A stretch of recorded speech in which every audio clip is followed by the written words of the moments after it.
বসন্ত নয়, আমার দরজায় প্রথম কড়া নেড়েছিল অবহেলা। ভেবেছিলাম অনেকগুলো বর্ষা শেষে শরতের উষ্ণতা মিশে এলো বুঝি বসন্ত।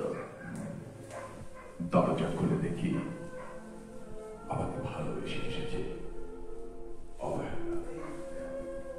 মধ্য দুপুরে তীর্য ক্রোধের মতো অনেকটা নির্লজ্জের মতো আমাকে আলিঙ্গন করে নিয়েছিল অনাকাঙ্ক্ষিত অবহেলা। আমি চারপাশে তাকিয়ে দেখেছিলাম আমার দিন দশায় কারো করুণা বা আত্মীয়তা ছড়িয়ে আছে কিনা। ছিল না। বৃষ্টিহীন জনপদে খড় খড়ে রোদ যেমন দস্যুর মতো অদমনীয়, তেমনি অবহেলাও আমাকে আগলে রেখেছিল নির্মোহ, নিঃসংকোচিত। আমি অবহেলাকে পিছনে ফেলে একবার দৌড় দিয়ে এগিয়ে গিয়েছিলাম। তখন দেখি আমার সামনে কলহাস্যে দাঁড়িয়েছে উপেক্ষা। উপেক্ষার সঙ্গ একবার কানামাছি খেলে এগিয়ে গিয়েছিলাম তোমাদের কোলাহল মুখের আনন্দ সবাই।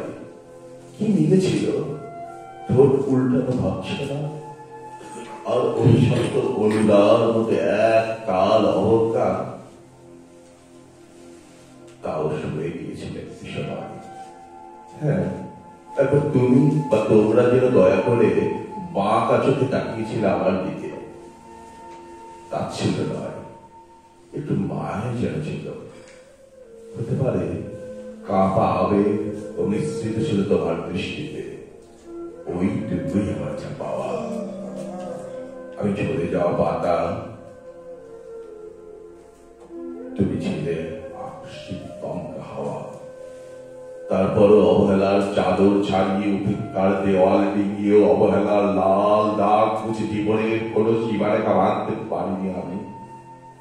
এ কথা জানি শুধু অন্তর জানি। ধন্যবাদ। অনেক সুন্দর হয়েছে স্যার।